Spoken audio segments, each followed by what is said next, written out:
Marian Norohna, come and share with us what God's doing through you and through your business as you serve as a priest in the marketplace.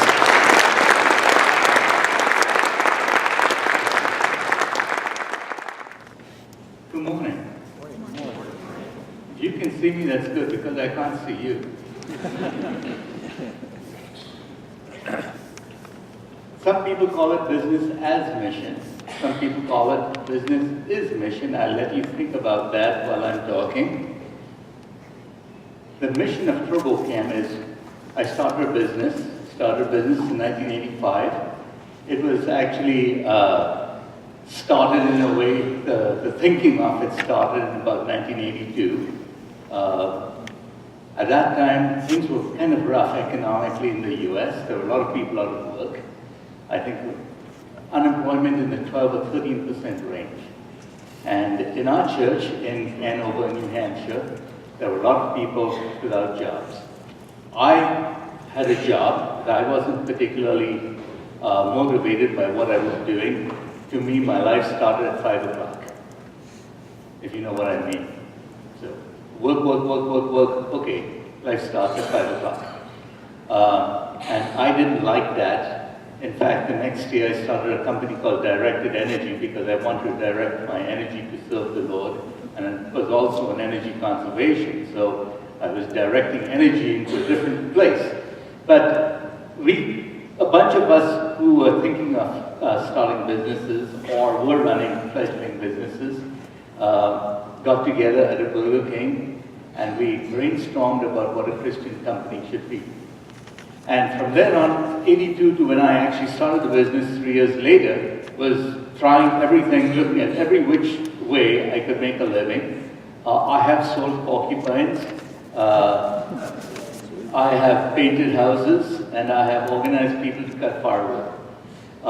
Those are some of the things that I played with. Selling porcupines was the best money that I ever made. So, 8 years later, the company exists. I know in my head why I want to run this business, but I haven't written it down and haven't told everybody, guys, this is what we're doing. So in about 93, 8 years after starting this business, I finally wrote it down and I said, this is what Turbocam exists for. Turbocam exists as a business for the purpose of creating wealth for its employees and supporting Christians in their service to God and to people. That made total sense to me because a bunch of us had gone out to plant a church and we needed jobs. So it seemed totally sensible to me. Until I joined FCCI a year later and they looked at my mission and they sort of said, been there, done that, doesn't work. So I said, what's wrong with it? And they said, that's what needs to come first. See, you could go building churches, you could be building hospitals with your name on it, but if you're not honoring God, then what are you doing it for? And that little change, the difference between that and this, made all the difference. Turbocam exists as a business for the purpose of honoring God, creating wealth for its employees, and supporting Christian service to God and to people. Christian service, I define it as redemptive. Jesus says, I died so that you can live. And you died so that others can live. I wash your feet, now you wash one another's feet. That is redemptive. It's not going to make you rich. It's going to cost you. I'll cancel that line about it's not going to make you rich. Okay? It's going to cost you. So when you come to work for the company, this is what you sign up to do. And our tagline, our slogan is innovate with grace. You see it up there on our logo. And how are we innovating with grace? Amazingly, your chapel verse is the same as I have out here. For we are God's workmanship, created in Christ Jesus to do good works, which God prepared in advance for us to do. Let's figure out what God had for us to do and then jump in. So I was a soccer coach, and the kids all, me, I want to play this, I want to play that, I want to play that. But what if you walk into the soccer field and you say, hi coach, I'm here, I'm ready to play. And coach says, I'm going to put you right out here. And then after some time, he says, I'm going to put you right out here. And then he puts you into another position. And a few weeks go by, and mom and grandma and everybody come to watch you play. And they say, boy, does Johnny play that position so well? That is what God is often doing with us. He is preparing us for the position that He knows we're going to play it so beautifully. But sometimes we're in a position we are itching to get out of there, but God is preparing us for good works. This is my family. My wife Susie and I have been married 32 years. We have 5 boys. We collect boys. Trying to collect daughters-in-law. So Daniel is a composer. Tim works in our company as the director of electrochemical machining. My youngest son Gabi is at University of Virginia, and he's studying foreign affairs and Spanish and Chinese and Russian and all kinds of fun stuff. Michael, my second youngest son, is in the Army. He just graduated from West Point. And my middle son, James, just finished his tour as a captain in the Marine Corps, and he's chosen to go to Jordan for this year to improve on his Arabic, and let's see what God does with him out there in the kingdom. Now, when you think of ministry, when you think of business, or you grew up, you understand what tithing is, giving a tenth of your income. So as a Christian business, you say, well, what if we give 1/10 of our income?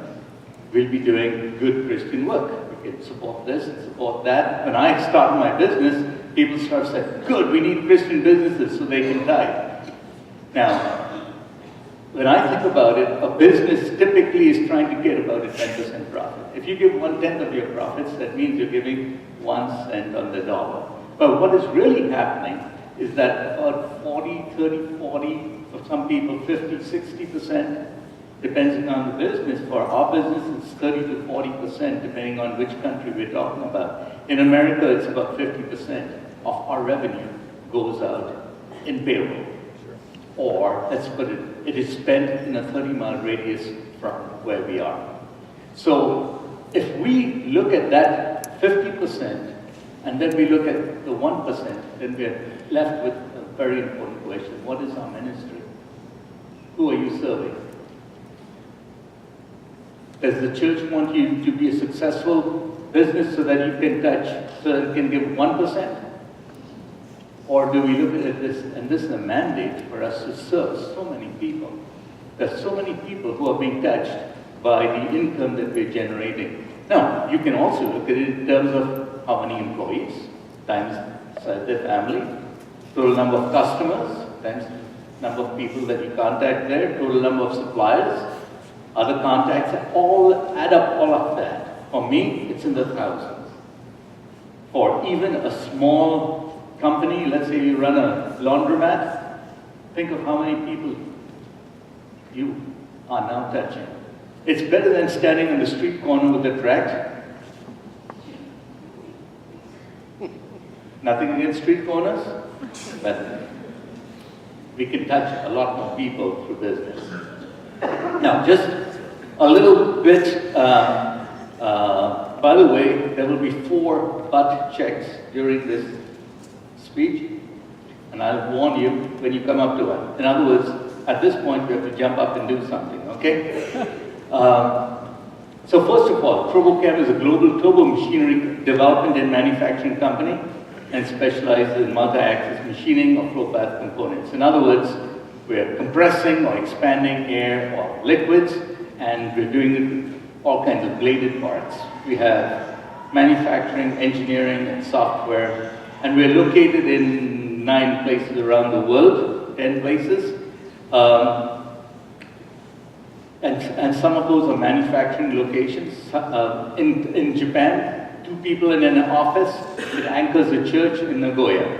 In Taiwan, it's 1 person who became a Christian after he joined us, and his church is now very active in China. In India, we planted a company and we planted a church, and the church office and the company office sort of became one. And in Romania, now we have about, let's say, in Romania we have nearly 50 people. Some people graduate from orphanage and come straight to work for us. So we are involved in jet aircraft, engines, in power generation, in turbochargers. In fact, that's why I'm here, because we service Cummins Turbo Technologies. In automotive, again, large amounts for truck engines. And something that we do, interestingly, out here, you talk about, are our jobs going there, our jobs going here? This is not us or them, this is us and them. We make a lot of our product in India and a lot of our product in Romania, and then we bring those products, we treat them here, we assemble them here in Charleston, and we deliver them to the customer. And as a result, we are able to create, I think there's about 300 jobs that are being created on this product line between India and Romania and Charleston and some up in New Hampshire. So it's an industrial version of people carving elephants in Africa and selling them to boutiques here. So you're a missionary in Africa, you say, let me generate some business. So I'm going to carve some elephants, and then you missionaries, will you sell them in America? Nothing against it, but it's a very, very small model. And there comes a point where you've got enough carved elephants in your house. You can't buy anything. But cars, trucks, water pumps, electricity, all of this stuff is stuff that you need from the time you sat in an incubator to the time they shake and bake you.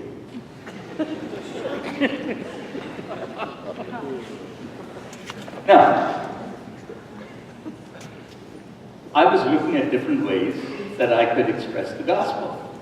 And I'd come up with a different stories of a person who really wanted to get out of $1 million debt that he'd inherited, and how was he going to do it? So he says, well, my $30,000 a year job isn't going to cut it. I'm going to finally go to the Alaska pipeline, work out there, or maybe work on an Alaska fishing boat, make some serious money, and then I can pay down this debt.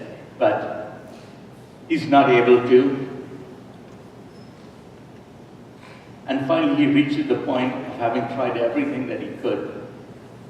Goes to the person he owes money to and says, listen, I've been trying for years to do this.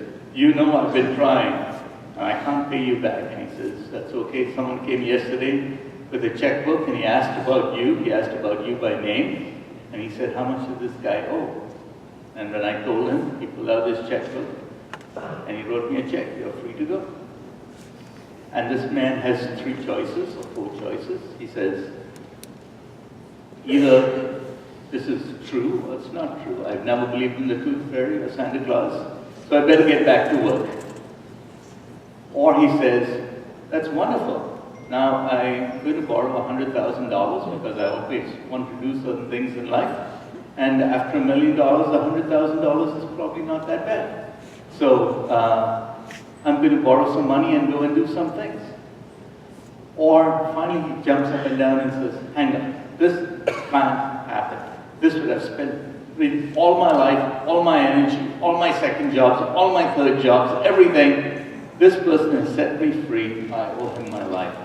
So then I read an article like this. There are slaves in Nepal. They are 240 pounds or $400 a piece. So, what I mentioned as a butt check, when you see an article like this, you got to wonder, is God calling you to jump up and do something? So, I brought this home. I found this in a newspaper. I brought it home and gave it to one of my admin assistants and said, go find the reporter, go find out everything about this. That was Dawn Corbin. Today, her husband, Jason, is so involved that he's building an orphanage with us. But as a result of this article, I tracked down people in Nepal, and where where the story is related is right here where I've got the cursor in Nepalganj. And all through this area, slavery was being practiced back in 99. And so it took me about a year to get there, and I found out the time when it was happening. And I went out there and worked with a couple of pastors in the area, and first year we bought 7 families out of slavery. This is a picture of Rajesh. He was redeemed for $54. That's his bill of sale. I still have it. That's his family 7 years later.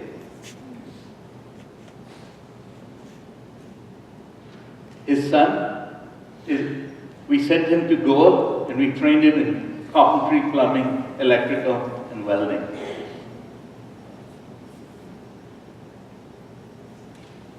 And then we started the school because there was no school out there. And so all these children would never have gone to school. So what happened was in 99 we bought 7 families. The next year we went back, bought another 35 families out of slavery. And we created 3 villages, Faith Town, Hope Town, and Love Town, and we settled 92 families in those towns. Well, this started something, a kind of a groundswell in the country. And finally there were demonstrations in front of the King's Palace. And after the 3rd day, he declared that slavery was illegal and that everybody had to release their slaves. 200,000 people were released. Wow, great job.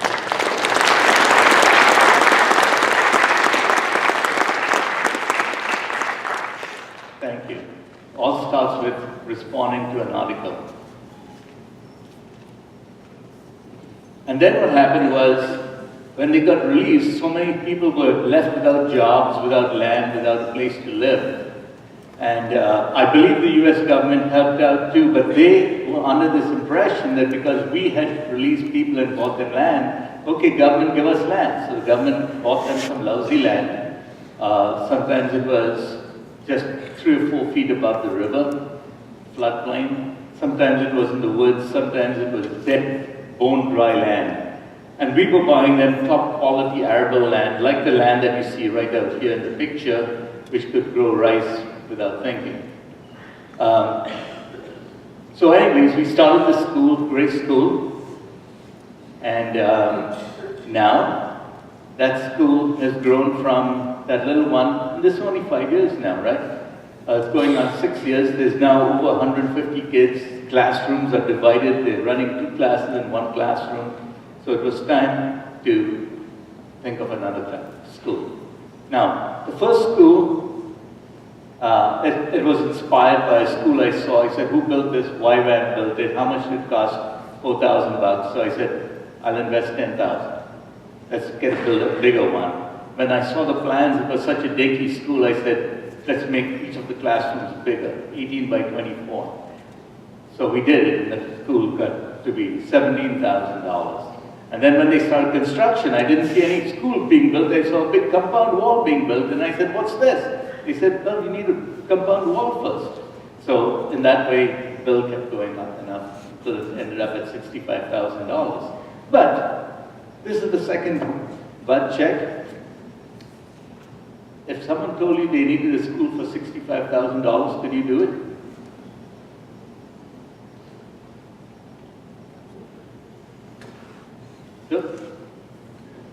Just think twice the amount of student loans, that's all.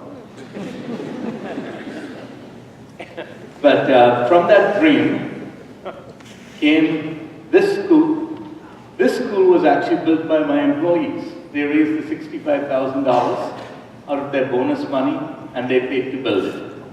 And so now we have another 6 classrooms plus 2 vocational classrooms in this building.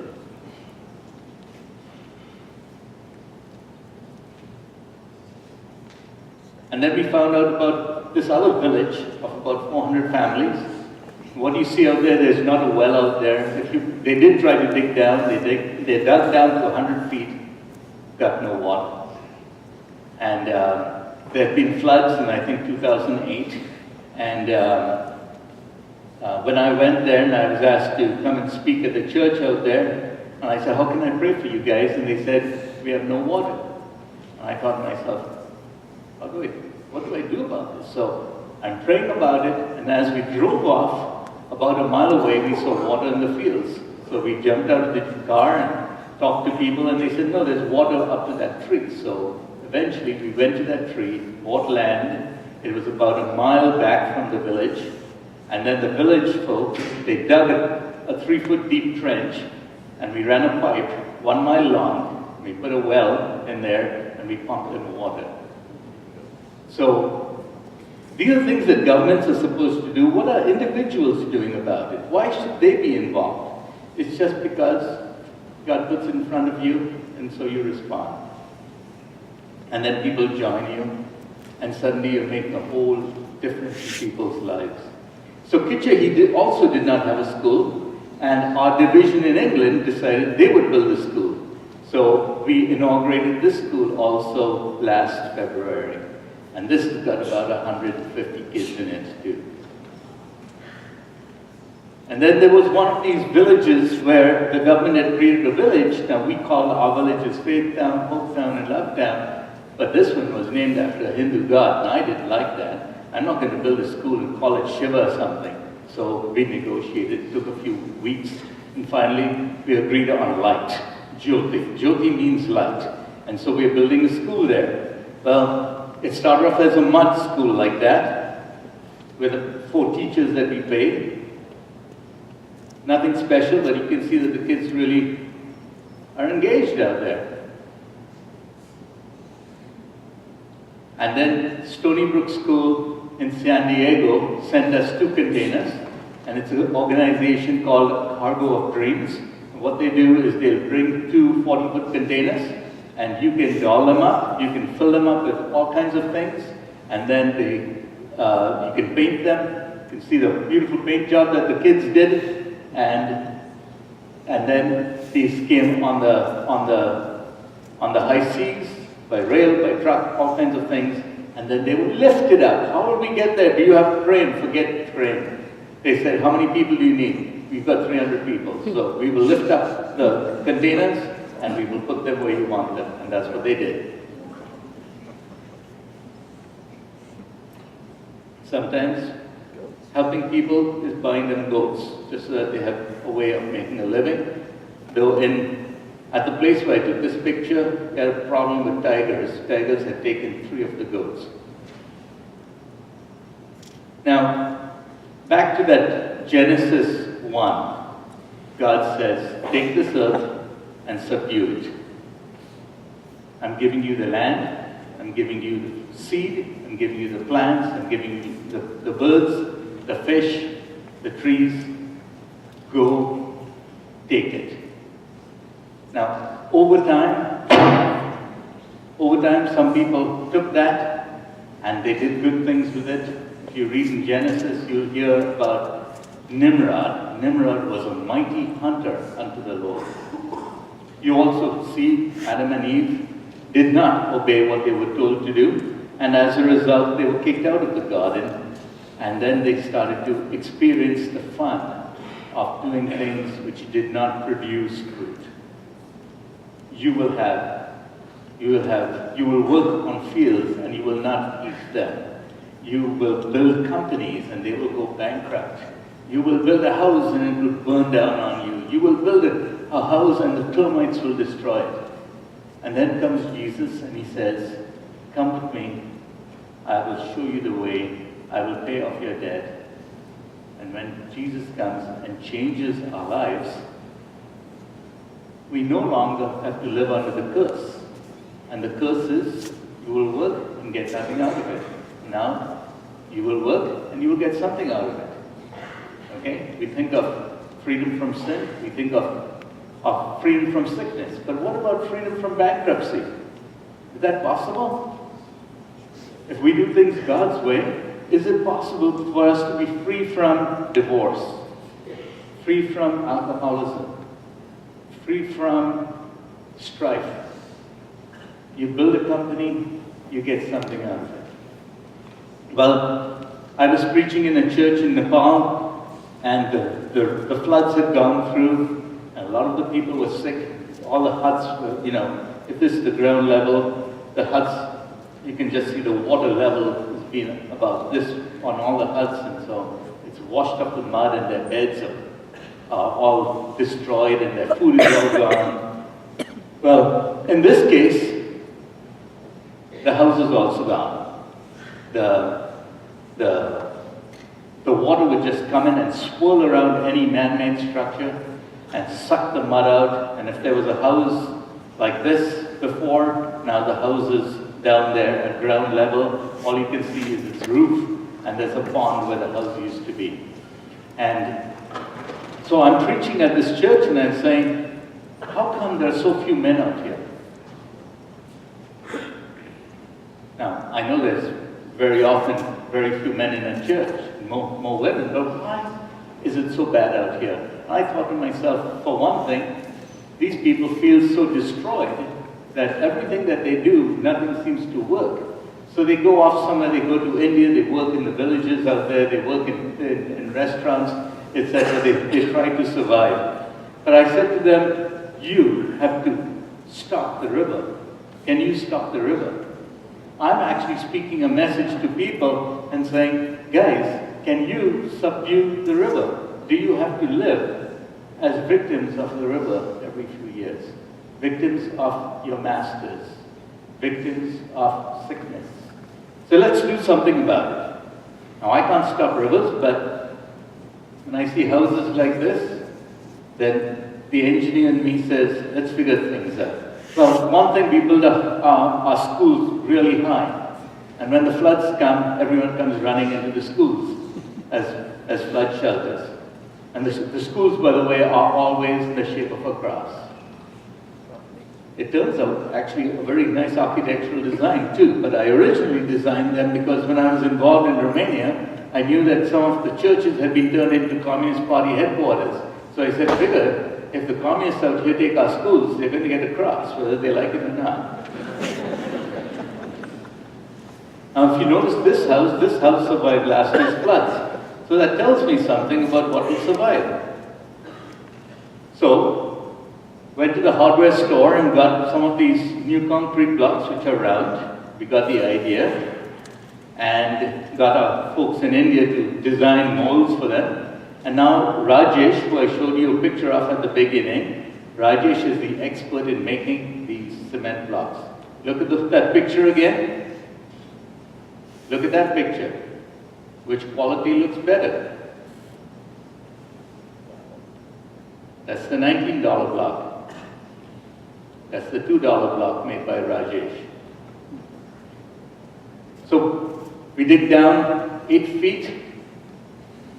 We put pillars up, we stack these things up with a piece of steel bar through the middle and cement. And now we have our first house, and right now they're pouring a cement slab over that. And now that's a 16 by 16 house. It's certainly bigger than my first house in America, which was 10 foot by 16 foot. And it's certainly bigger than any house they've ever had. And it's going to be 4 or 5 feet above the ground, so that when the rivers come up, they can survive this. And it's built with steel trusses, which can be made by the local guys welding them up. And we can put this kind of a house together for about $800. So, this is, the Genesis one is take this earth and subdue it. And Matthew 6 is, our Father in heaven, hallowed be thy name, thy kingdom come, thy will be done as it is in heaven. Let's put those two together. Fill this earth, subdue it, and make it like heaven. So when you see things, so I said there were 4 butt checks. The first one is, can you build it? Do you respond to a newspaper article? Do you see something and say, too bad. It's called the CNNization of poverty. CNN tells you about something and you say, oh well, too bad. Second one is, can you build a school?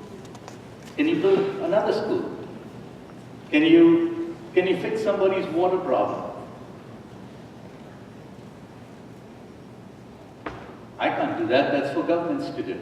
The fact is that we've done it. We've done it with very small budgets. And it's amazing what you can do with a very small amount of money and with dedicated people who want to do this. I've had a number of college students come with me on trips. We've driven through riots with hundreds of rioters on one side of the road and hundreds of police on the other side of the road and broken glass in between.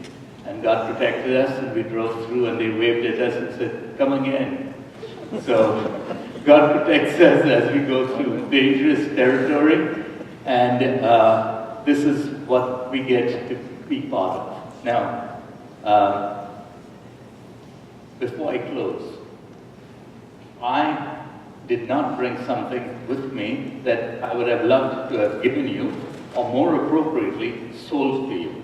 There is a video called Captives. It tells the story of buying people and setting them free. Now, if you talk about social justice, it's the coolest story in the world, but it is a gospel message. And it's a way for you to learn to communicate the gospel in a practical way that people can hear. In other words, there are 15 different ways that you can learn to express the gospel. You can do it by 4 spiritual laws. You can do it by whatever way you've been taught. And there are ways of doing it through life messages. Now, I spoke this morning at another event, and people bought all my DVDs, so I can't give you any. But I'm going to send a package here, and I would challenge you to take that, watch it, circulate it, pass it on. My family attorney buys them from me in batches of 5. And he sends them to people and he says, don't send it back, keep circulating it. Okay? And you're telling a story, you're telling a real life story, and you're seeing how people respond to the gospel by that. Now, I'm going to close by praying for you. I know that you're looking at some of this stuff and saying, that's big stuff, I can't do that. And I'm telling you guys, you can do that stuff. Okay? I came to America with $6 in my pocket and 2 suitcases. You're starting off way ahead, even if you've got $20,000, $30,000 in student loans. Lord, I just thank you for everybody who's here.